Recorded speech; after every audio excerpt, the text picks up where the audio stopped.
Buenos días a todos y a todas. Hoy vamos a tener ya este último acto de conmemoración del 30º aniversario del Campus del Milán. Dentro de esta programación, el Campus del Milán, 120 años de formación en 5 filas. La muestra se clausura, bueno, esta tarde, o sea, hasta las 8 y pico se puede ver en la planta, la primera planta del edificio departamental, y mañana ya se va a desmontar. Bueno, este acto de hoy, ya digo, pues es la última de las conferencias que hemos programado y tenemos el lujo de contar con alguien de la casa, que lleva muchas décadas de docencia a sus espaldas y de investigación, el profesor Francisco Javier Fernández Conde, que es doctor en Historia de la Iglesia por la Universidad Gregoriana de Roma, también en Historia por la de Oviedo, donde cumplió funciones de docente como catedrático de Historia Medieval, adscrito al Departamento de Historia durante muchas décadas. Como consecuencia de su primera formación, la historia eclesiástica y la paleografía y diplomática, ha trabajado temáticas relacionadas con estas disciplinas en estudios sobre documentación, cultura y religiosidad. Desde 1985 amplía el ámbito de sus investigaciones utilizando 2 nuevas fuentes, las arqueológicas y las etnográficas. De ahí que varias de sus producciones científicas posteriores tengan que ver con estudios del territorio y con síntesis generales de historia social. Su producción científica es y sigue siendo abrumadora. 76 artículos desde 1971 hasta el presente científico, 67 capítulos de libro, 19 libros. Ha dirigido 14 tesis doctorales. Y bueno, los libros, a cada cual más interesante y con unas contribuciones imprescindibles. Por ejemplo, destacan el libro de los testamentos de la Catedral de Oviedo, objeto de tantas de sus investigaciones, publicado en Roma en 1971, Gutiérrez de Toledo, obispo de Oviedo, 1377-1389, publicado en 1978. Ha coordinado y redactado parcialmente la historia de la Iglesia en España, en el 82, publicada en Madrid. La edición de la documentación inédita del monasterio de San Pelayo, con Isabel Torrente. El señorío del Cabildo obetense, estructuras agrarias de Asturias en el tardo medievo, la religiosidad medieval en España, Alta Edad Media, siglos VIII al X, la religiosidad medieval en España, Plena Edad Media, siglos XI al XIII, la religiosidad medieval en España, Baja Edad Media, siglos XIV y XV, y un largo etcétera. Uno de los últimos, estudios sobre la monarquía asturiana, publicado en TREA en el 2015, o Pelayo de Oviedo, edición crítica de la crónica y pensamiento político, y otros muchísimos más.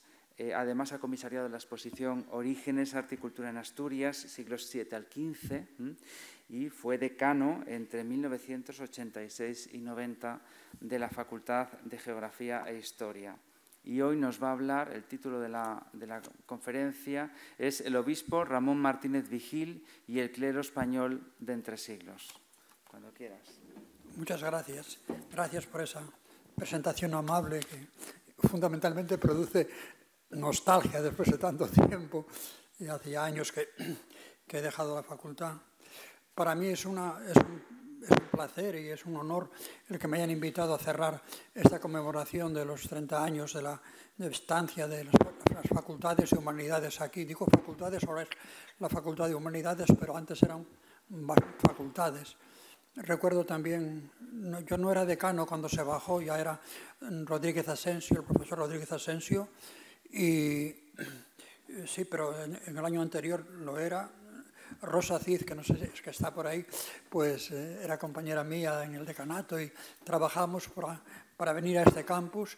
Quedamos encantados porque los 3 edificios antiguos del viejo seminario diocesano, que se convirtieron luego en cuartel y más tarde en facultades, estaban enriquecidos por una serie de edificios y nos pareció que era el mejor campus, presumíamos de que era el mejor campus de la universidad y bajamos con gusto todos, y recordar aquellos años es verdaderamente un placer, y eso agradezco que me hayáis invitado a esta conferencia.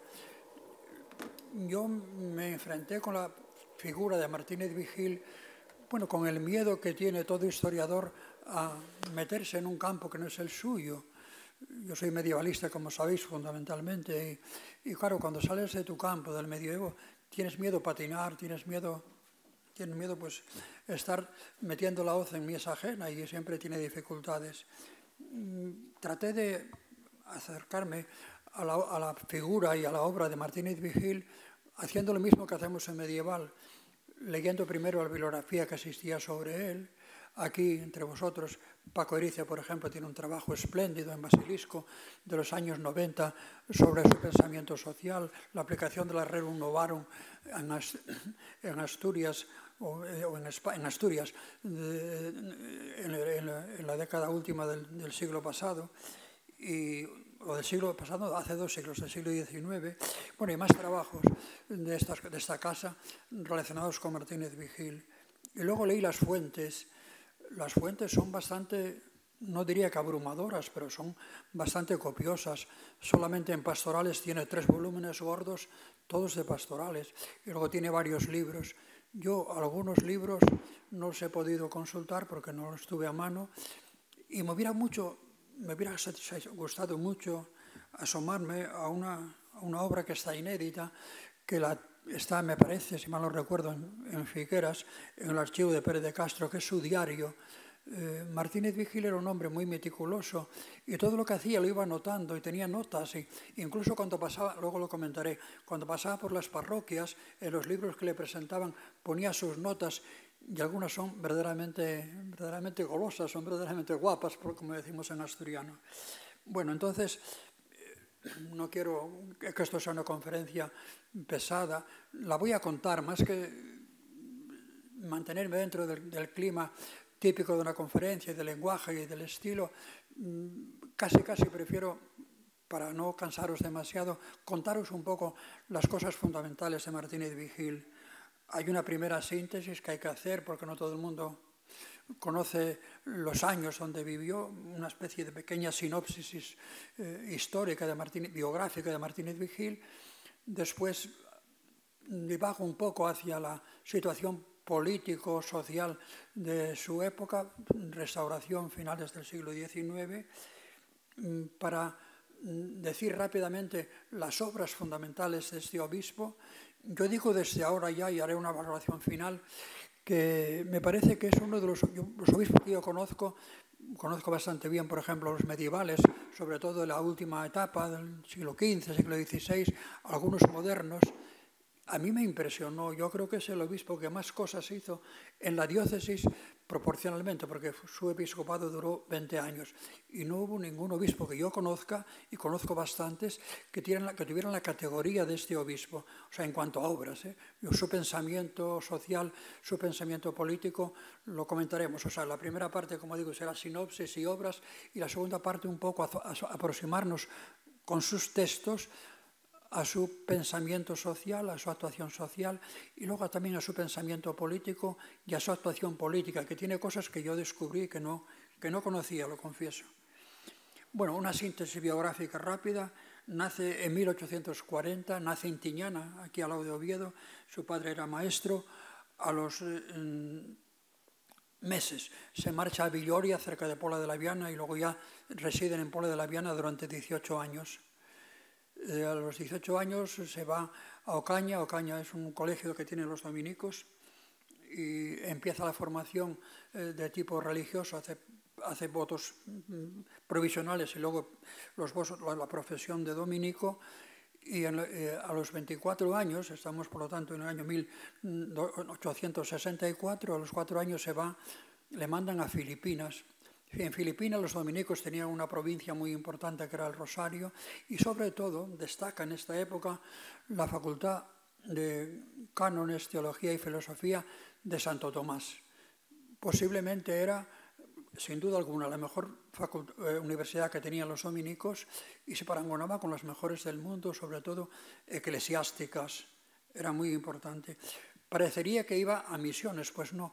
Nada más llegar en el año 64, le adscriben a la universidad, termina sus estudios, sobre todo de filosofía y de teología, y le nombran profesor. Maestros dominicos, cuando llegan a su etapa de formación completa, son maestros. Y Y bueno, es maestro de teología durante 12 años. Las referencias que hay sobre ese periodo de docencia son espléndidas, lo ponen como un gran maestro cuyo recuerdo queda casi imperecedero. Es importante en esta estancia en la Universidad de Filipinas, de Santo Tomás, son importantes dos cosas. En primer lugar, que allí conoce a Ceferino González. Ceferino González, aunque el nombre sea vulgar, pero o corriente en asturiano, hay que saber que es uno de los cardenales dominicos más importantes del siglo XIX y del siglo XX, especialista en filosofía, y se le debe a Ceferino González la recuperación del tomismo, de los estudios de Tomás de Aquino. Tiene una gran obra de comentarios sobre Tomás de Aquino que fue clásica. Por lo tanto, es importante la influencia que ejerce este asturiano también como Martínez Vigil.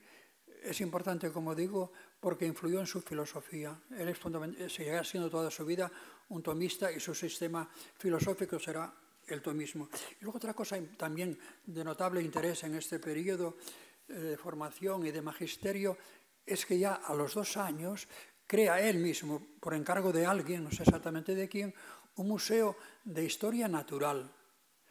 Bueno, dicen, cuando se comentan los autores, dicen que era el mejor museo, uno de los mejores museos del mundo de esta especialidad y por supuesto el mejor de Filipinas, y dejó la huella en la personalidad, en la mentalidad de Martínez Vigil, porque tiene varias obras dedicadas a cosas de ciencias positivas, de historia natural, alejadas de la filosofía, de la teología. Por ejemplo, exposición del sistema métrico decimal en comparación con el sistema de medidas de Filipinas. A los 2 años lo publica.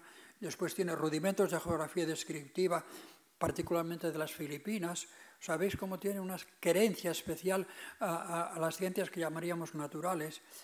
Y después, un poco más adelante, un poco antes de ser obispo, cuando se editó, pues tiene un curso de historia natural, fisiología y higiene. O sea, que llama la atención en un clérigo formado escolásticamente como era Martínez Vigil, que tuviera estas salidas hacia ciencias que no eran específicamente eclesiásticas. Más todavía, a él le encargan que reforme los planes de estudio de la universidad, porque en el año 1965 el Estado español manda a las universidades eclesiásticas, a Filipinas también, que la abran a la segunda enseñanza. Y claro, al abrir la segunda enseñanza, necesariamente tienen que abrirse a otros campos distintos de los escolásticos. Y él fue el que reformó y hizo el plan de estudios para que fuera una realidad. Tuvo un cargo administrativo, no me paro en ellos, y hay que decir que el año 76 le mandan a Madrid a hacer unos negocios de la provincia eclesiástica y está unos meses, vuelve a Filipinas, pero ya al año siguiente, en el 77, ya le nombran procurador general de la provincia de Filipinas en Madrid. Y así está en Madrid trabajando con los dominicos como procurador de su provincia.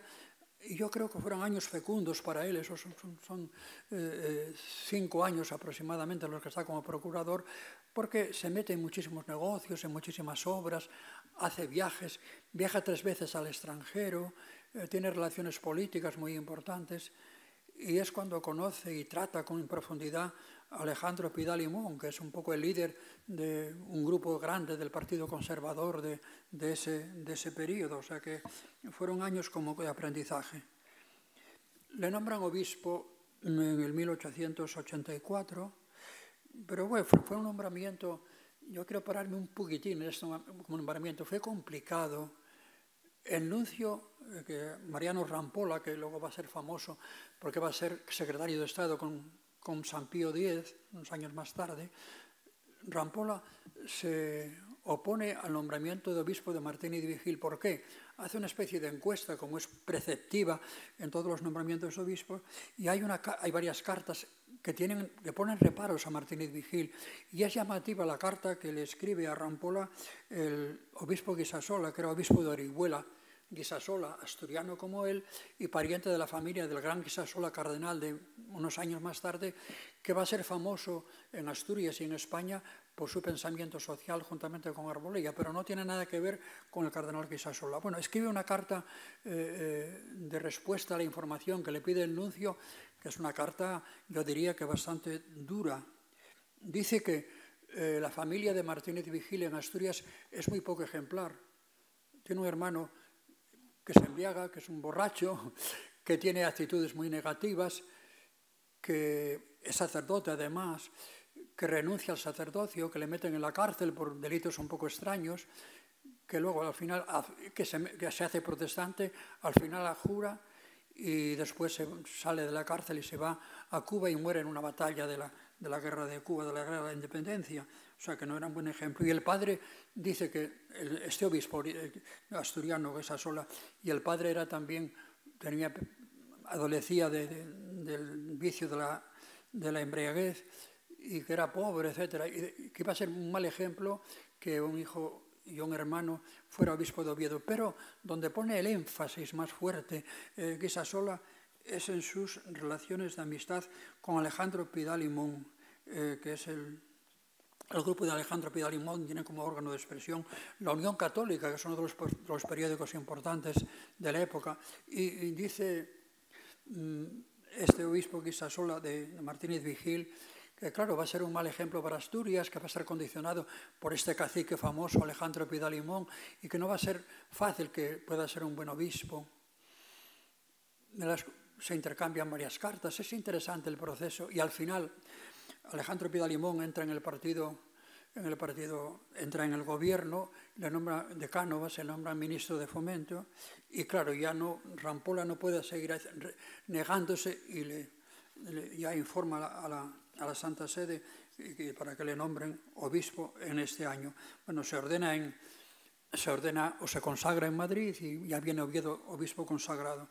Bueno, subrayo un poco este aspecto, estas relaciones con Alejandro Pidal y Mon, que fueron una constante de toda su vida, y luego las valoraré y preguntaré hasta dónde se dejó influir Martínez Vigil por Alejandro Pidal y Mon en Asturias durante su episcopado.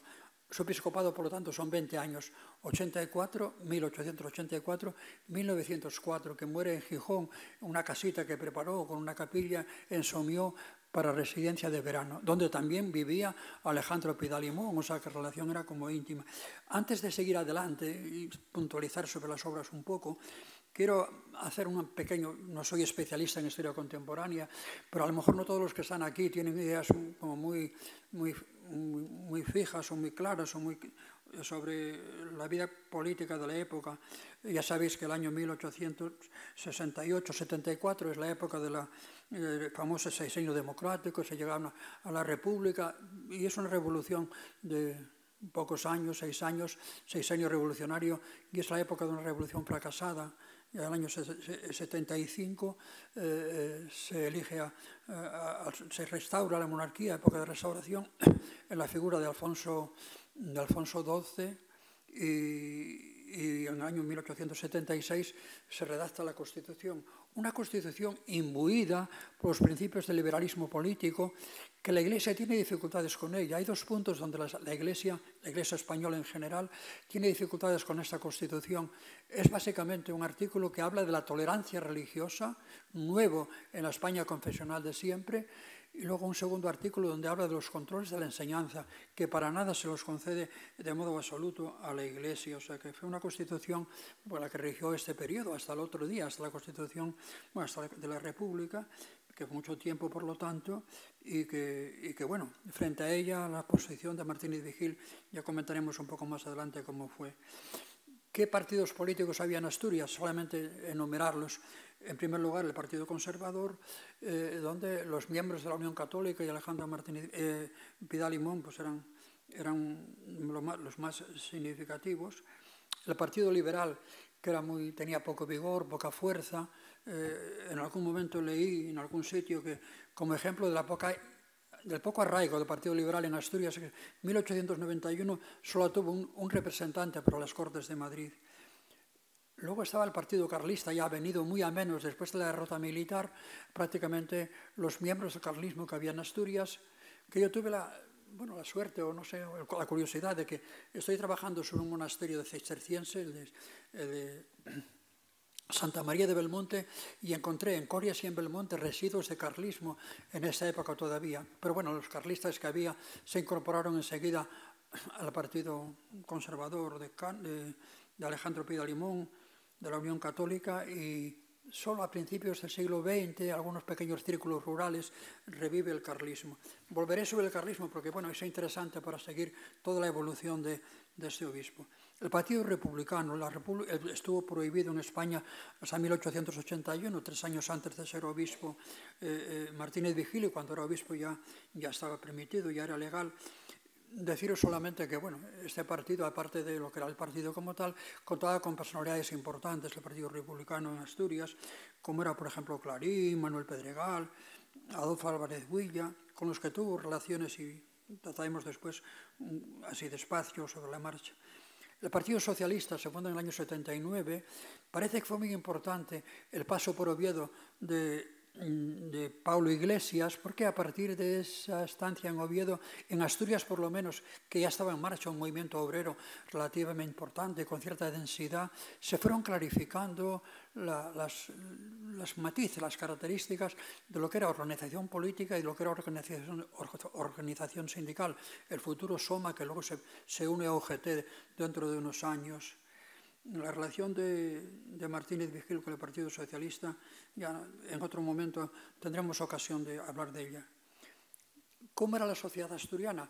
Bueno, en el siglo XIX sigue siendo fundamentalmente rural hasta mediados del siglo XIX, que empieza la evolución. Vienen capitales del extranjero, de Cuba, de México, de Filipinas incluso, y fomentan un tipo de desarrollo de la agricultura, empieza a haber azucareras y otro tipo de industrias, pero sobre todo, y lo más importante, y lo más llamativo es que en esta segunda parte del siglo XIX hay un gran desarrollo de la minería. Yo cogí algunas cifras, no voy a abrumaros con ellas, una sola.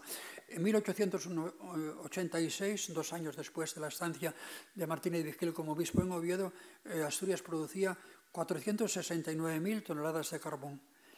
Y 10 años más tarde, 1.400.000. Quiere decir que es un desarrollo importante lo que está teniendo la minería. La siderurgia también está desarrollándose, tiene siempre el contrapunto de la siderurgia vasca.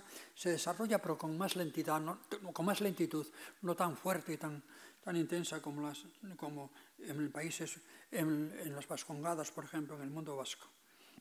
Después ya, y he dicho un poco este marco político y social de Asturias, donde va a desempeñar sus actividades pastorales Martínez Vigil. El segundo punto sería, y también sería muy largo, que no lo voy a hacer, voy a ser muy enumerativo, ¿qué actividades fundamentales se pueden asignar durante su episcopado a Martínez Vigil? En primer lugar, destaca como hombre de acción su capacidad de construcción, constructiva. Se le llama el obispo constructor.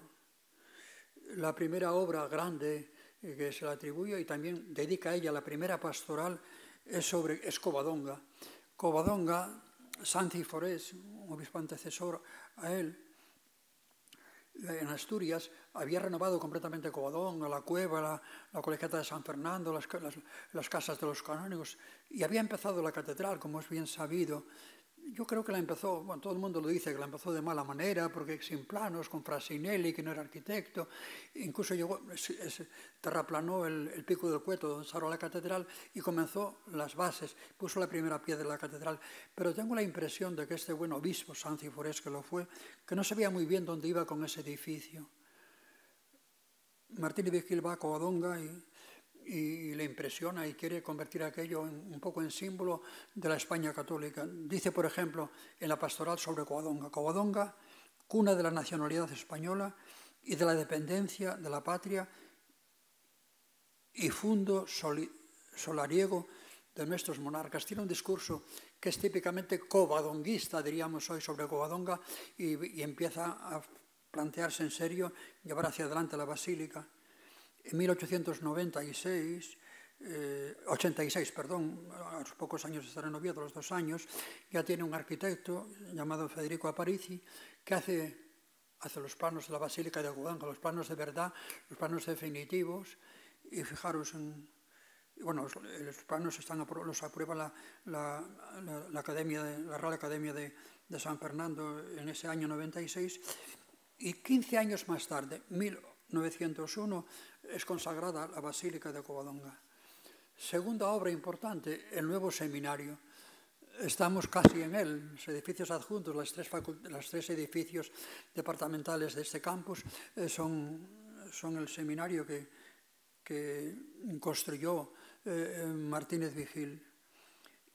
El seminario de Oviedo hasta entonces estaba en el viejo caserón, la vieja residencia de los dominicos, donde está ahora la parroquia de los dominicos. Se fundó en 1851. Fue el penúltimo de los seminarios en España. El Concilio de Trento había dicho que había que crear seminarios para formar a los sacerdotes al margen de o paralelamente con las facultades civiles, y se mandó crear seminarios. Un periodo de florecimiento. Asturias no construyó su seminario hasta, diríamos hoy, hasta el otro día, hasta 1851, por Díez Caneja. Era un seminario, que estaba en el caserón de los dominicos, y también la parte primera del seminario en Valdedios. Se dio cuenta que había muchas vocaciones, que había muchos sacerdotes y que había que atenderlo especialmente. Nada más llegar, ya pidió al nuncio, que seguía siendo todavía Rampola, que concediera a su seminario, que tenía muy buen profesorado y muchos alumnos, que le concediera la categoría de facultad de teología y facultad de cánones, las dos facultades. Rampola dijo que no, da una serie de razones que no es el caso analizar ahora, aunque yo creo que eran bastante razonables. Escribe a la Santa Sede y le pide al Papa que le conceda esta categoría a su seminario. También obtiene la respuesta negativa, y bueno, al final se decide a mantener el seminario que tiene en el viejo caserón de Santo Domingo, pero reformando sus planes de estudios. A mí me hizo gracia cuando vi las asignaturas que ponía, porque bueno, el plan de estudios del seminario uno no lo inventa. Yo fui rector del seminario y si estás obligado a un esquema de asignaturas que hay que tener. Pero me hizo gracia ver y contemplar y analizar las asignaturas que puso nuevas, y entre ellas, curiosamente, a mí me llamó la atención, introduce la arqueología cristiana, que es una cosa verdaderamente llamativa en esta época, una asignatura sobre arqueología cristiana, que es bastante, yo diría que bastante novedosa y llamativa y significativa. Entonces, bueno, el nuevo seminario lo empieza a planear enseguida, se da cuenta que hay que hacerlo de nueva planta, y compra una serie de fincas en los Prados de la Vega, y hace el proyecto, lo hace en 1895, lo comunica a los canónigos, y los canónigos, que siempre fue un núcleo fuerte de poder frente a este obispo, le dijeron que no, y le dijeron que no por una serie de razones. En primer lugar, porque en el proyecto que había, en el plan que había sobre el seminario, que no estaban claras algunas cosas, por ejemplo, problemas de partidas, etc. Y sobre todo que les parecía demasiado fastuoso. Yo creo que Martínez Vigil en sus obras tenía un poco ese pecado, vicio o virtud, no lo sé, de lo grande de la fastuosidad. Pero bueno, en cualquier caso, consiguió todos los permisos y en el 85 decide crear el nuevo seminario. Se pone la primera piedra y no se inaugura, se comienza el curso en 1903. En 1903 se comienza el curso académico en el nuevo seminario, terminado ya. O sea que realmente en 7 años hizo esos tres edificios grandes, un poco neogóticos, que llama la atención la rapidez. Le pasó una cosa que influyó en su salud, que es que cuando empezó el primer curso, cayeron las paredes de la iglesia del futuro seminario, que luego ya no habría nunca iglesia aquí. Y dice él, preocupación desde el principio porque se cayeron las paredes de la iglesia, eso, no hubo muertos, no hubo desgracias, y eso me produce una cierta tranquilidad, Pero eso le produjo un profundo sinsabor en su vida y probablemente influyó porque a los 3 años murió, enfermedad cardíaca. Debió ser para él un disgusto muy fuerte el problema del seminario, la caída de la capilla. Bien, después más obras de este obispo, obras fuera de Oviedo, en muchísimas parroquias, restauró aquí tengo la cifra, 15 parroquias y construyó de nueva planta 19 parroquias importantes. Por ejemplo, San Lorenzo de Gijón, San José, la antigua iglesia de San José, había dividido, Gijón era solo una parroquia, le dividió en 3 parroquias, se hizo 2, proyectó, influyó en la construcción de sus respectivas parroquias. Yo el otro día, el viernes pasado, estuve en Sabú, en Avilés, en Santo Tomás de Canterbury, y pude contemplar con gozo la estructura, la belleza de la iglesia neoclásica, neogótica también, de Sabú, y pregunté la fecha de su consagración y me la dijo el párroco, 1904, o sea, el año de la muerte de Martínez Vigil.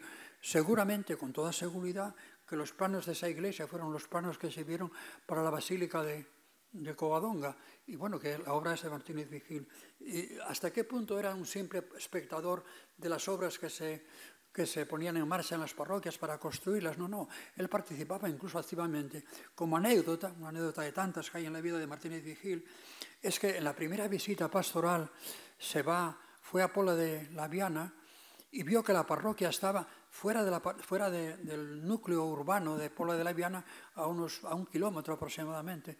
Eso era una incomodidad para los fieles y para los sacerdotes y para la pastoral. Dijo, hay que hacer una iglesia nueva. Y abrió la cuestación para la nueva iglesia con 10.000 pesetas. Hay que saber que 10.000 pesetas, un obispo entonces ganaba 20.000 pesetas. Entonces, que bueno, la mitad de un año, 20.000 pesetas de un año de sueldo de obispo, la mitad, 10.000, las dio para que se hiciera la parroquia, que a los 7 años estaba construida ya. O sea que en esas serie de renovaciones de parroquias que hay, no es un simple espectador, sino que es un hombre comprometido. Entre las obras, y la última obra a la que me refiero es la reforma de la catedral. La catedral, como sabéis, tenía una rejería gótica en la nave central que la separaba del coro y de las otras naves. Y la rejería gótica, una sillería gótica preciosa, hermosísima, y 2 órganos pequeños también abajo en el recinto cerrado de la basílica de la nave central. Durante sus primeros años, había habido 3 consagraciones episcopales y notó que era difícil, que había problemas de higiene, había problemas de colocación, que el culto estaba como roto, el espacio cúltico, y se propuso enseguida reformar la catedral. Se lo comunicó a los canónigos. Hay una serie en el año 94 ya se proyectó reformar la catedral. Los canónigos se niegan en redondo y tienen muchas dificultades, le mandan contrainformes y fundamentalmente le acusan de 2 cosas, que algunos aspectos del proyecto no están desarrollados y que también qué va a hacer con los restos de la sillería gótica, ¿dónde los va a poner? Y tiene un quid pro quo, un tira y afloja que dura nada menos que 4 años, o sea, desde el 94 al 98. Y en el 98, para que vean o que veáis cómo era de carácter este obispo, cómo era de fuerte, dijo, notifico, el 98, después de 4 años de tira y afloja, notifico al Cabildo Catedral que estoy resuelto a llevar adelante la obra proyectada hace 4 años con fondos suficientes y como en ello obro como delegado de la silla apostólica, o sea, de Roma, y señalo al Cabildo el plazo de 10 días para que me comunique su conformidad o entable contra mí el recurso oportuno ante la congregación del concilio. Bueno, tardó un poco todavía y en 1903 se llevan a cabo las obras. Carmen Cuetos, profesora de esta facultad, en el 100 aniversario de la muerte de Martínez Vigil, que hay una obra, un trabajo de una serie de artículos, tiene uno que titula curiosamente, y basta el título para comentar esta parte de la vida de Martínez Vigil, dice: un desaguisado en la catedral, la azorosa vida de la sellería del coro de la Santa Ovetensis. Ya sabía, el tono de este artículo, por el título ya se puede deducir el gran problema de esta obra de Martínez Vigil en la catedral fue justamente qué hacer con los restos de lo que quitaba. Era buena en principio el propósito, el proyecto que tenía, pero después hace 5 visitas ad limina. Visitas ad limina son los obispos de la provincia eclesiástica. Cada 4 años tiene que ir a Roma y presentar una especie de estado de la diócesis respectiva de la que son. Conservamos muchos documentos sobre estas visitas ad limina y son de un gran valor. Son muy formales. Los obispos, hay un cuestionario de 24 preguntas, tienen que ir contestando y lógicamente no van a hablar mal de su diócesis. Pero es bastante interesante lo de Martínez Vigil. Luego volveré sobre este aspecto cuando comentemos la relación con el socialismo de Martínez Vigil aquí en Oviedo. Como anécdota, que es la primera visita ad limina, que ya fue en el 85, o no sé exactamente qué año fue, ahora no lo tengo registrado, lo tengo, pero por no buscarlo, muere Alfonso XII y León XIII le encomienda a él el elogio fúnebre de Alfonso XII y lo hace en latín, un discurso de 1 hora, y al final le nombra prelado, doméstico, asistente al solio pontificio para premiar ese gran discurso y elogio que había tenido Martínez Vigil. Otra obra más importante a señalar, las visitas pastorales. Hizo 2 visitas completas, lo dice Arbolella, y además consta, porque en el diario van asignadas a toda la diócesis de Oviedo, que era la Asturias actual, una parte importante del valle montañoso de León y parte de Zamora, lo que es Valencia de Don Juan. En total, 996 parroquias, 78 arciprestazgos. Es absolutamente admirable, casi inconcebible que se pudieran ver o visitar en 20 años 2 veces y media todas las parroquias de su diócesis. Y no era una visita formal, era una visita detenida. Y hay cantidad leyendo su diario y leyendo cosas, llama mucho la atención. Está lleno de vida estas visitas y te acercas con mucha claridad a la religiosidad popular, a la situación de los curas, a los que él pone muy bien, cuando en la visita ad limina pone muy bien, o sea, tiene un buen elogio para los curas, a pesar de que por su carácter autoritario y un poco autosuficiente tenía enemigos en el mundo clerical. Por ejemplo, me comentaba el párroco que ya está jubilado, de Cangas de Narcea, que en la visita primera pastoral que hizo Martínez Vigil a la parroquia de Cangas de Narcea había dejado en el libro de fábrica un apunte curioso. Decía que los párrocos, usted mismo, que predique todos los domingos, que no se contente con llamar de vez en cuando a otros sacerdotes que vengan de afuera a predicar, porque la leche de las madres es mucho más sabrosa que la leche de las nodrizas, se dice textualmente en esta visita. Bueno, fruto de esta visita hay dos cosas que yo quiero subrayar y ya terminamos y empezamos sobre la cuestión social y la política. Quiero subrayar dos aportaciones de Martínez Vigil. La primera, un mapa de la diócesis de Oviedo, un mapa grande, por ahí se puede ver en algunos archivos, está en geografía, por ejemplo, un ejemplar, está en el archivo, está en muchos sitios. Yo lo tengo, un mapa de estos.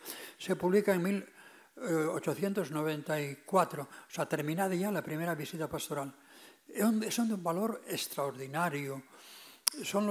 Está por arciprestazgos, todos en colores distintos, tiene ríos, tiene montañas, dibujadas con palitos muy bonitas, tiene también nombres curiosos, lugares de culto, lugares de arte.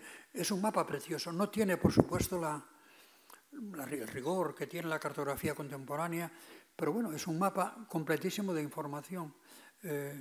Francisco Quirós, catedrático de esta casa, que todos recordamos, cuando hizo su mapa sobre las parroquias, no hay más mapas hasta la época de Francisco Quirós que se puedan manejar sobre las parroquias de Asturias más que la de Martínez Vigil. Y aunque, como digo, no tiene el rigor matemático de las cartografías contemporáneas, pues sí tiene una gran riqueza informativa. Y finalmente, ya termino, como aportación de estas visitas pastorales, se publicó lo que se llama Estadístico de Parroquias. Los arciprestazgos de Asturias, muchos tenían, absolutamente todos, tenían raigambre medieval. Sabemos cómo nacieron, ajustándose de mala manera a la orografía, a la geografía de Asturias, y a veces francamente, están muy mal hechos. Yo recuerdo, y lo cuento como anécdota, que un amigo mío, sacerdote, que le nombraron para una parroquia de Cangas en Arcea, le dieron una parroquia de Cangas en Arcea y 3 parroquias más. Y el secretario de Cámara, al nombrarle, dijo, pero eso es mucho, señor, no sé cómo se llama, es muchísimo para atenderla yo solo. ¿Cómo voy a atender yo esas 4 parroquias? Es mucho, están muy distantes. Dijo, no, hombre, ¿qué va? Y puso las manos, los 2 dedos sobre el mapa. Mira, están cerquita, pero cerquita estaban separadas por dos cerros, dos serranías distintas que las separaban. Y claro, sobre el mapa no se veía. Digo esto un poco en broma, que no tiene ese rigor de una cartografía contemporánea, pero tiene mucho valor. Quiere reformar la estructura diocesana, que era muy compleja, como digo, consigue el permiso y en el 91 lo encarga al secretario de Cámara, el famoso Deán Pallarinos, que es el que construyó la casa que está frente al Palacio Episcopal. Dicen, no sé si es verdad, yo no lo vi escrito en ningún sitio, que este Deán era prepotente, rico, tenía mucho dinero y construyó esa casa para su residencia, para hacerle sombra al Palacio Episcopal. No sé si es verdad o no, pero se dice como anécdota. En cualquier caso, y sí que es lo importante que quiero ahora subrayar en este momento de mi pequeño discurso, que se publicó en 1995 el Estadismo de la Diócesis de Oviedo, que como su nombre indica es una estadística súper acabada de todas las parroquias.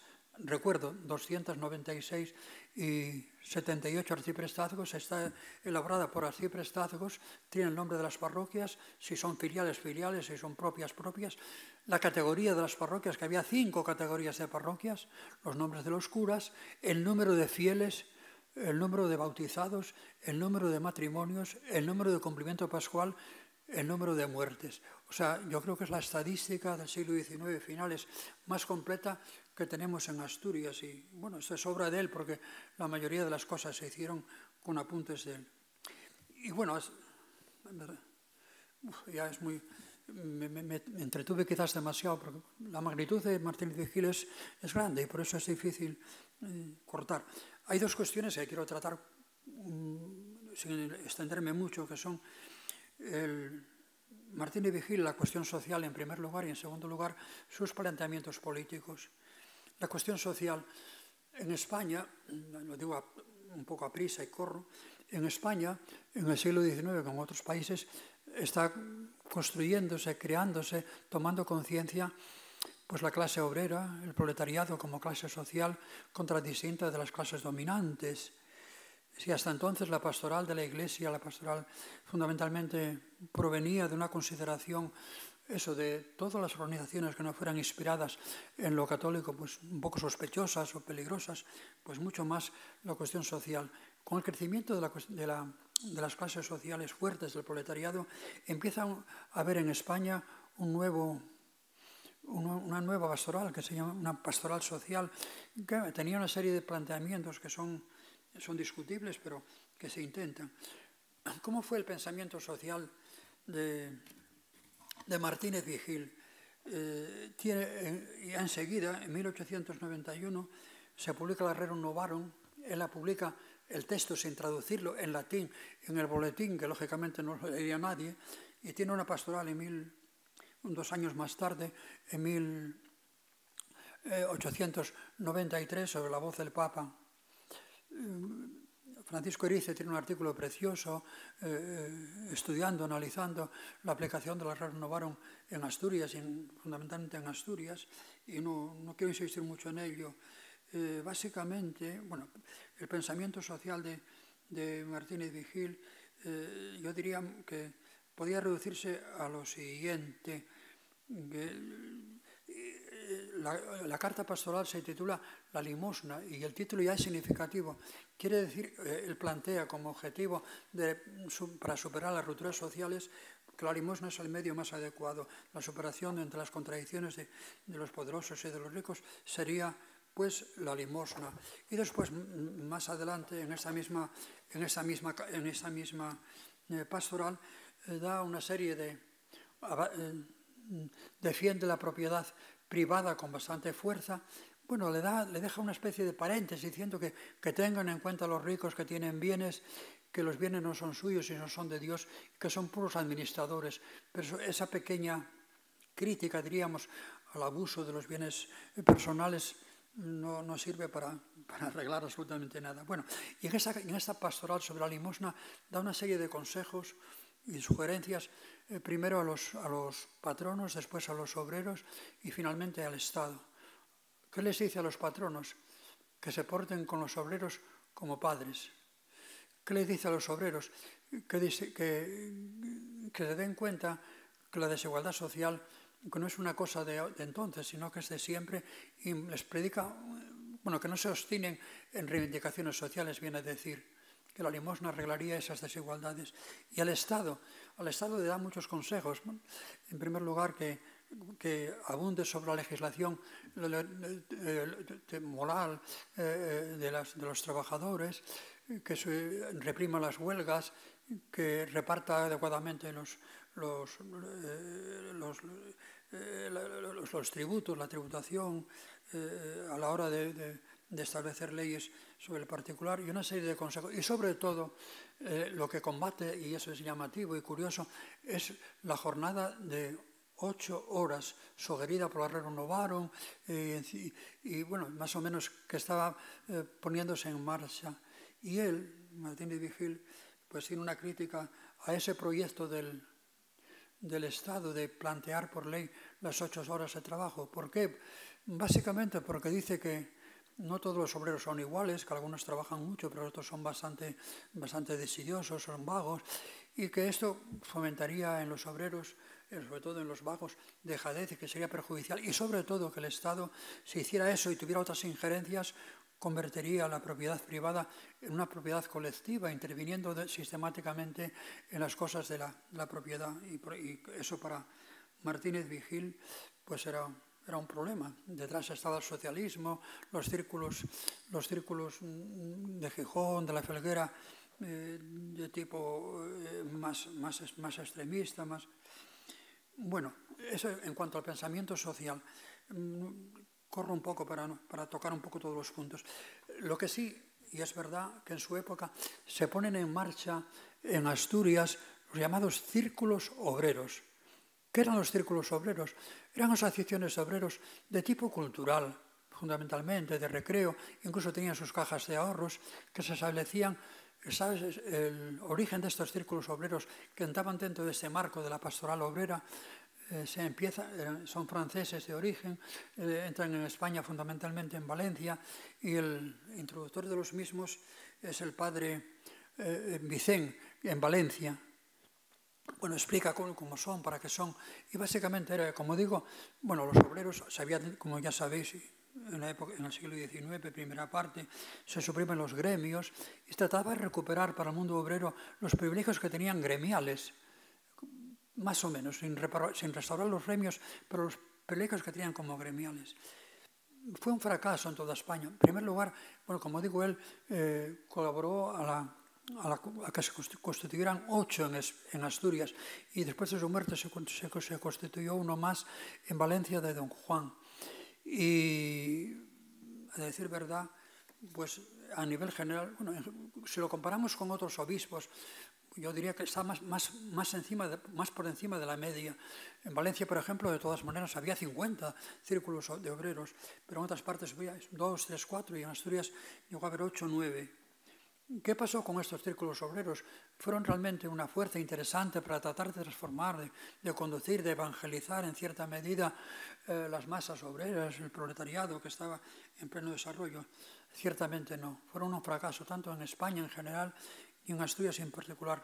No quedó nada de ellos. Y eso que en el de Oviedo, Martínez Vigil en 1893 nombra conciliario a Maximiliano Arbolella, su sobrino, formado en Roma, formado en Países Bajos, y un hombre que va a ser importante en el pensamiento social de Asturias en la primera parte del siglo XX. Era sobrino como digo, de Martínez Vigil, hijo de su padre, y de la madre era la segunda mujer de su padre, y le quería mucho y la admiraba. Y quiero leer unos párrafos. En el año 1917, Martínez Vigil había muerto en 1904, ya habían pasado unos cuantos años, ya estaba en marcha toda una polémica social entre Arbolella, los socialistas, etc. Y dice de su tío: Martínez Vigil no era lo que llamaríamos hoy un obispo social. No tuvo tiempo a serlo. Perteneciente a la época de los consabidos y fantásticos conflictos entre razón y fe, dedicó sus esfuerzos enormes a la apologética en el terreno de la ciencia y de la crítica. Pero hombre de extraordinaria formación y cultura y constantes estudios, descubrió muy pronto la incorporación del peligro social sobre el que llamó la atención repetidas veces a sacerdotes, seglares, a ricos y a pobres.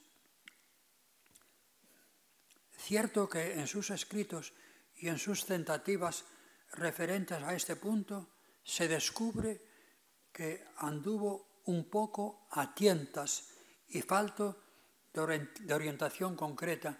Y termina diciendo, este artículo del 17, diciendo, bueno, ¿y qué obispo de España en esta época se movía en esta dirección? Bueno, en el 17 ya lo sabía, en el año 1917, los Guisasola, etc., ya hay personajes importantes preocupados por la cuestión social en serio. Pero bueno, disculpa a su tío, pero dice que estaba bastante desorientado en la cuestión social. En la cuestión política, ¿cómo era la política? ¿Cómo era el pensamiento político? Y voy terminando, no se preocupen que no quiero agobiarles con demasiados rollos. Pero bueno, voy a resumir este último punto. Básicamente recorriendo sus relaciones con los partidos políticos de Asturias de la época, con Alejandro Vidal y Mon, la figura, diríamos, de los conservadores canovistas en Asturias. Tuvo mucha relación no la perdió casi nunca al final de su vida. Sabemos que poco a poco fue separándose de él y que tuvieron conflictos. Pérez de Castro, hace bastantes años ya, no sé, en la década del 80, en el Boletín de la Idea, tiene un artículo, una carta muy larga que está datada en 1901, que es de Alejandro Pidal y Mon, quejándose amargamente de la separación que había experimentado, que estaba experimentando del obispo de Oviedo. Lo quería mucho, se sentía amigo, y a pesar de la separación y de la casi ruptura, seguía queriéndolo y apreciándolo, y le dolía. Si me preguntáis en qué momento, por qué cosas, cuál fue la causa de la ruptura, yo diría que el caciquismo extremado de este político importante del siglo XIX. Por ejemplo, le pedía el nombramiento de determinados curas para determinados arciprestazgos, especialmente para Villaviciosa, que era un auténtico feudo de Pidal y Mon. Y Martínez Vigil no solamente decía que no solamente no aceptó, sino que le criticó, incluso públicamente. Ahí muere el cardenal Ceferino González, hay un funeral muy importante en Asturias, predica Martínez Vigil, tiene las honras fúnebres Martínez Vigil, y critica abiertamente el partido de Alejandro Pidal y Mon. O sea que al final de su vida quizás fueran siendo amigos, pero en teoría, pero en la práctica se había separado. Pero a pesar de todo, digo, Alejandro Pidal y Mon profesa quiere seguir siendo amigo de Martínez Vigil, y de hecho él muere de repente en la cama después de comer un día en Gijón, en Somió, en su casa, y el primero que va, después del asistente o el que estaba con él, el primero que entra en su habitación es Pidal y Mon, a visitarlo, a verlo y a dolerse de él. Esto con relación al partido, diríamos, conservador, clásico de Asturias y dominante. Con relación a los partidos liberales, eran poca cosa en Asturias, pasamos por alto. Frente al socialismo, el socialismo, como sabéis, bueno, el Partido Socialista se funda en 1871, en el 92 pasa por aquí Pablo Iglesias, estaba en pleno desarrollo. Solamente digo una cosa, se refiere al socialismo una vez en la relación que hace En las visitas al límina, que esa relación en latín, se refiere al socialismo y lo hace en los siguientes términos. El socialismo ha aparecido solo en algunos días, no sé qué significa en algunos días aislados y sin carácter violento. Hasta ahora estos días se han reducido a los lugares en los que los patronos no impiden la circulación de opúsculos y periódicos que vienen de afuera. Es la única crítica que tiene el socialismo y insiste mucho que el socialismo no es violento. En el año 1901 sí hay problemas y hay incluso altercados, se queman algunas iglesias, hay algunas cosas de tipo social llamativas, pero bueno, ya lo cogió en la última parte de su vida. Después de su muerte, no después de su muerte, sino en los 3 últimos años de su vida, o 4, existe un periódico famoso, El Zurriago Social, que funda su sobrino Arbolella, que no prohíbe ni nada, simplemente le da la luz verde, que las polémicas del Zurriago Social, Zurriago ya es la palabra significativa, con la Aurora Social, que era la que dirigía Manuel Vigil Montoto, el secretario general de los socialistas en Asturias, son llamativas, son preciosas y es de mucha riqueza para conocer la evolución política de Asturias en esta época y la evolución también del Partido Socialista. Con los republicanos, ¿cómo se llevó, cómo se comportó con los republicanos? Los profesores de la universidad, los que ya cité antes a 4, especialmente a Clarín y los demás, y Huilla, se llevó bien en general. Le invitaron incluso a discurso de una de las inauguraciones de un curso académico. Le respetaban, valoraban sus escritos. Es que tiene muchas pastorales y muchos escritos y por eso le valoraban. Tiene un encuentro, como es muy bien sabido, tiene un encuentro con Clarín. En el año 1894 es el año de la primera edición de la Regenta. Bueno, pues en 95, en febrero ya, tiene una pastoral durísima, Martínez Vigil, contra la Regenta. Recogí la frase porque vale la pena, en lugar de hacer un discurso sobre ello, recojo las palabras de Martínez Vigil directamente. No ha muchos días que recibieron todos los alumnos de una cátedra de Derecho como galardón y como estímulo un libro saturado de erotismo y de escarnio a las prácticas cristianas y a las alusiones injuriosas a respetadísimas personas, sin que las autoridades académicas ni los compañeros del profesorado, tan puntillosos en otras cosas, tuvieran una palabra de protesta contra el salteador de honras ajenas. Así lo califica a Clarín Martínez Vigil en esta pastoral entera dedicada a él. ¿Cómo respondió Clarín? Que se sentía amigo de él, que tenían intercambios de libros, que tenían una relación bastante fluida. Simplemente dijo que era mentira. Bueno, los alumnos escriben una carta pública diciendo que no había tal regalo de regentas en la cátedra de Derecho de Clarín. Y también un grupo de profesores sale a la palestra diciéndolo, y Clarín, cuando responde en una carta abierta que conocemos, está publicado perfectamente el texto, dice que no es cierto, que es una injuria. Segundo, critica, sí, es muy de Clarín, en las críticas que hace a las personas se fija mucho en su estilo literario y pone y subraya algunos aspectos formales de su lenguaje. Un obispo como usted, que hace pastorales tan densas, tan interesantes, tenía que cuidar más la ortografía y la sintaxis. Y luego ya habla de su crítica a la regenta y simplemente dice que tiene que interpretar a la regenta no como inmoral, sino simplemente como una sátira a la sociedad religiosa y social del Oviedo de finales de siglo, que en clave de sátira había que leerle, que no había nada inmoral en la regenta, y le pide una rectificación pública, que yo no sé si hubo. Tengo la impresión de que las relaciones siguieron igual, no creo que hubiera nada especial. Y esto en cuanto a los partidos políticos, faltan 2 apuntes, un apunte más muy breve sobre el carlismo. Yo leí en esta temporada hay mucha bibliografía sobre Martínez Vigil y leí bastantes cosas y me encontré con Cuenca, un historiador de la historia de la Iglesia contemporánea, que el arzobispo de Toledo, Monasterio, y el propio Martínez Vigil habían intentado poner por la fuerza a Carlos VII en el trono. Quedé sorprendido, yo nunca lo había oído, ni había visto nada, ni en las fuentes había descubierto nada parecido.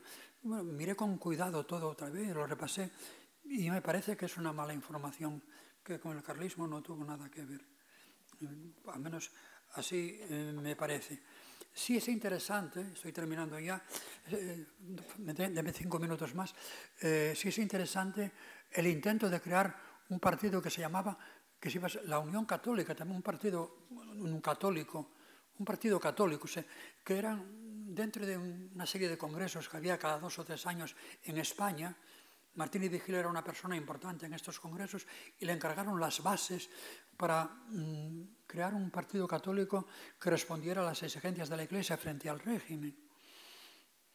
Hay 12 artículos seguidos de Martínez Vigil en el organismo de estos congresos y bueno, diseña un poco la figura de ese partido político, pero más que partido político, no me paro en ello, porque sería, si acaso si quieren preguntarme algo, me paro más que un partido político era un movimiento.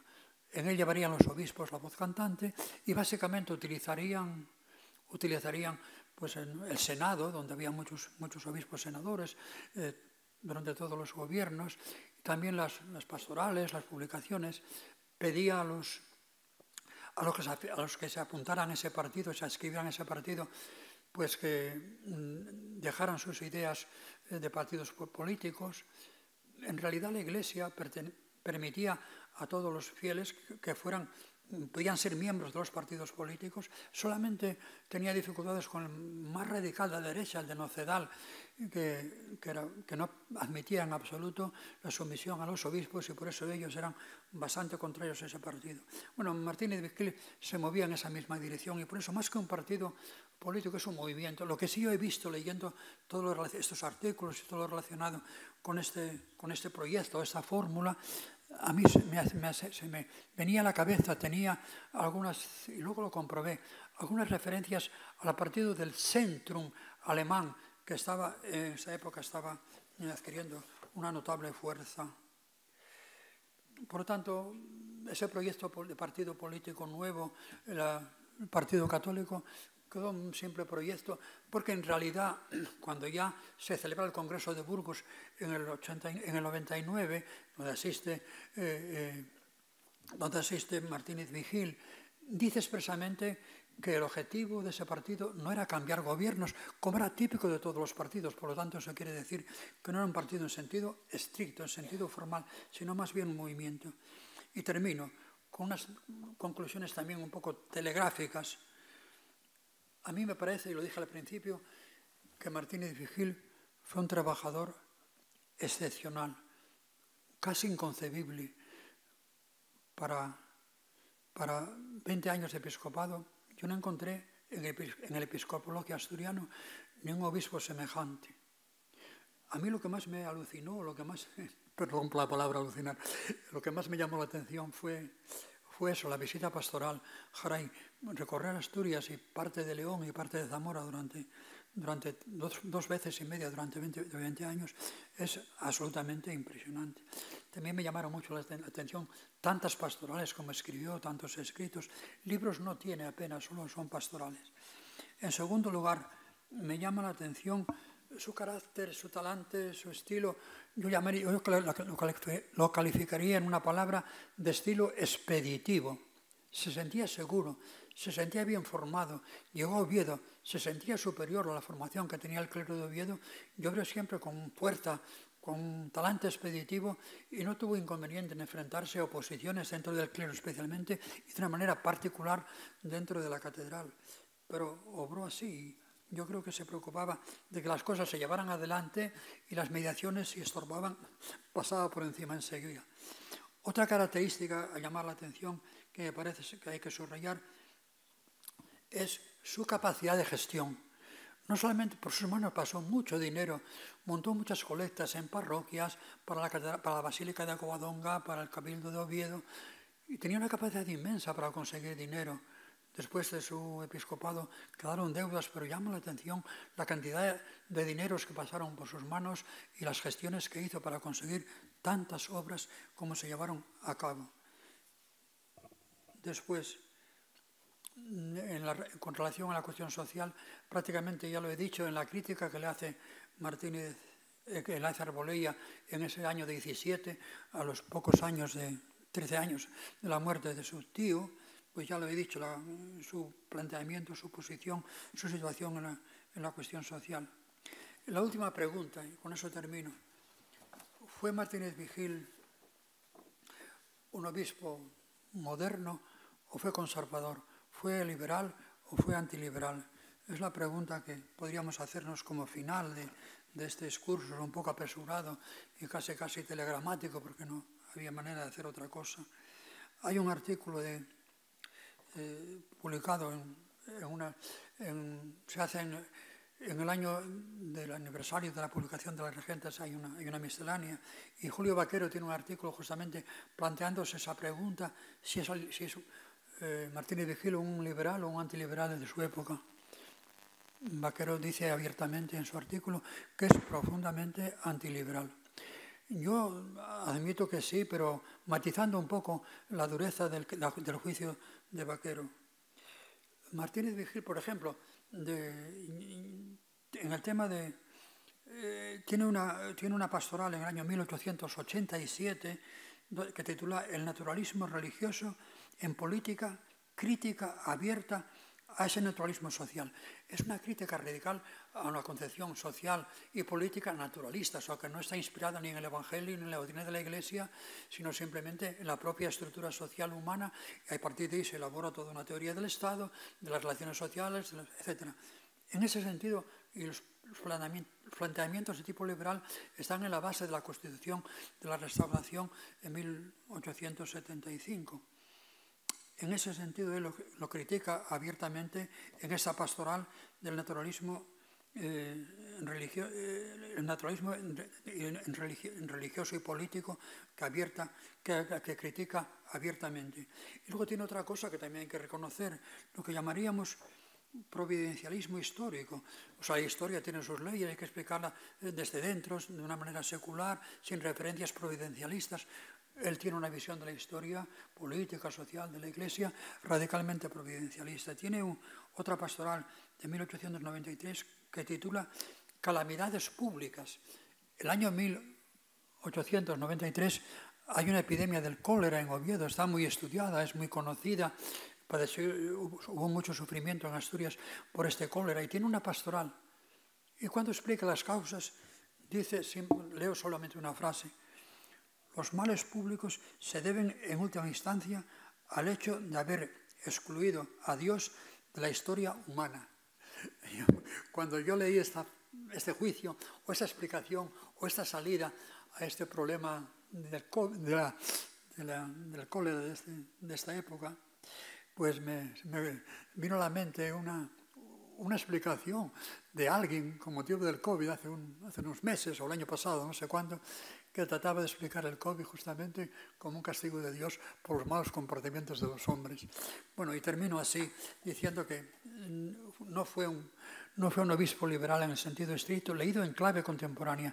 Fue un obispo quizás un poco puntero en su época, no pasó el límite de una concepción, digamos, sacral de la política y de la sociedad, pero había obispos bastante más conservadores que él. O sea, plantearnos un obispo que tenga un constructo ideológico, por llamarlo de alguna manera, de tipo secular en el año 1904, yo pienso que es pedir peras al olmo, me parece que es tener un poco... Había laicos, había cristianos que ya estaban comenzando a tener estos planteamientos, pero que sería pedir demasiado a Martínez Vigil si a todas sus obras le añadiéramos un discurso de tipo teórico que fuera secular. Termino, perdonar que me fui demasiado largo, pero había tantas cosas que decir que no sé. Termino.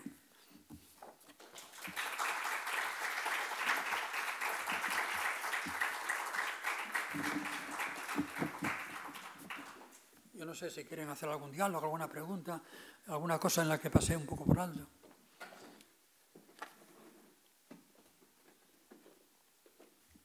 ¿Nadie quiere hacer alguna pregunta? Bueno, sí, por ahí Paco Erice.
No, bueno, sí, estoy de acuerdo con tu discurso, bueno, más o menos coincide con mi visión. O sea, pedirle más modernidad, pedirle una mentalidad, lo que hoy decía antes, un constructo ideológico de tipo secular a finales de siglo, en plena restauración, a lo mejor es pedirle demasiado. Dentro de los obispos todavía no lo sabía. Incluso tiene que pasar las primeras décadas del siglo XX para que dentro del mundo católico empezamos a tener pensadores pues muy abiertos y que admitan ese constructo ideológico llamado moderno, ya liberal, plenamente liberal. Se movió muy bien dentro del esquema, diríamos, estructural de la Iglesia. Ahí se movió perfectamente bien siempre. Tenía una gran formación, sobre todo canónica, teológica, filosófica. Y yo creo que se sentía superior. En sus escritos, sobre todo en sus pastorales dirigidas al clero, se sentía superior. Incluso no tuvo ningún tipo de complejo, intervenir siempre. Le criticaron, ¿saben? Bueno, no lo dije, pero las pastorales que escribió, algunas de ellas importantes, la de la limosna y otra más, dice que le acusan de haber copiado de obispos franceses. En el año 1902, hay un acto público en Oviedo de tipo sarcástico, una procesión carnavalesca, donde aparecen una serie de monos, de payasos, y uno de ellos representaba al obispo y llevaba el traje de sus pastorales con el nombre de la pastoral francesa de las que había sido tomado. Yo creo que no conocía mucho literatura francesa, sabía bien francés, pero no creo que fue una crítica de tipo popular. El año 1901 se llama el año anticlerical de España, y bueno, en ese año 1902 veía un poco. También es famosa la crítica que le hizo Electra de Pérez Galdós, que se estrena en el Teatro Campoamor en 1901, y fue muy criticada por la Iglesia y por él también. A pesar de todo, yo creo que la crítica hizo que se llenaran los teatros de Oviedo y de Gijón en el estreno de Electra. Hay un estudio sobre el estreno de Electra en Oviedo en 1901. Martínez Vigil también se opuso y protestó por este estreno teatral. Bueno, estaba pensando yo en el mapa de 1894, que lo hemos traído a la exposición, una edición que conserva la Biblioteca de Asturias, ¿no? Lo importantísimo que fue y lo cuidado, ¿no? Cómo lo encargó a la litográfica de los Moré. Vallaure fue. Sí, exacto, Vallaure. Fue el que lo dibujó. Sí. Y bueno, no pasa desapercibido tampoco en la exposición. Quería agradecerte en nombre del decano, que hoy no ha podido estar porque está en la EBAU, Y bueno, lo siento mucho, está en el Campus del Cristo. Y nada, muchísimas gracias por esta extraordinaria conferencia, por este repaso. Y es cierto que hay mucho que hacer también sobre Martínez Vigil, recuperarlo y seguir investigándolo. Sí. Y también hace falta una historia social, que ya lo dijo Paco Erice, ¿no? Del edificio del seminario y de cuartel, ¿no? Claro. Que bueno, esperemos que alguien haga. O sea, que esto ya lo lanzamos. Sí, sí. Una de las cosas que yo, al preparar este pequeño discurso, que yo eché de menos entrar en el archivo de Pere de Castro en Figueras. Ahí está su diario, por ejemplo, sin publicar. Tiene cartas, tiene muchas cartas. Claro, Pere de Castro tiene el archivo de Martínez Vigil, de Arbolella, perdón, el archivo de Arbolella, en parte del archivo de Arbolella y parte del archivo de Martínez Vigil. Y me hubiera gustado entrar en él, pero no fue posible. He de deciros también que la figura de Maximiliano Arbolella es una primicia. Hace 3 o 4 años, un alumno de esta casa, durante año entero, estuvo manejando, transcribiendo el archivo entero de Arbolella, que es muy copioso. Recolectó, ordenó y catalogó 10.000 cartas de Arbolella y están preparadas para ser publicadas. A mí me parece que para la historia contemporánea, el archivo de sobrino de Martínez Vigil de Arbolella, cuando se publiquen sus cartas, que va a ser una aportación de fuentes muy importante. Sí, me había comentado a mí Juan Miguel Menéndez Llana, el bibliotecario, que sí, que una parte por nuestra la documentación que la tenía Pere de Castro, ¿no? Sí. Esperemos que eso algún día pueda ser accesible a los investigadores, ¿no? A mí me quedaron ganas de ver, sobre todo el diario, leer el diario de día a día. Sí. Leí algunas cosas que me gustaron mucho. Pues nada, un placer. ¿Alguna pregunta o algún comentario más? Pues si no, cerramos aquí. Bueno, gracias. Muchísimas gracias. Gracias por escucharme.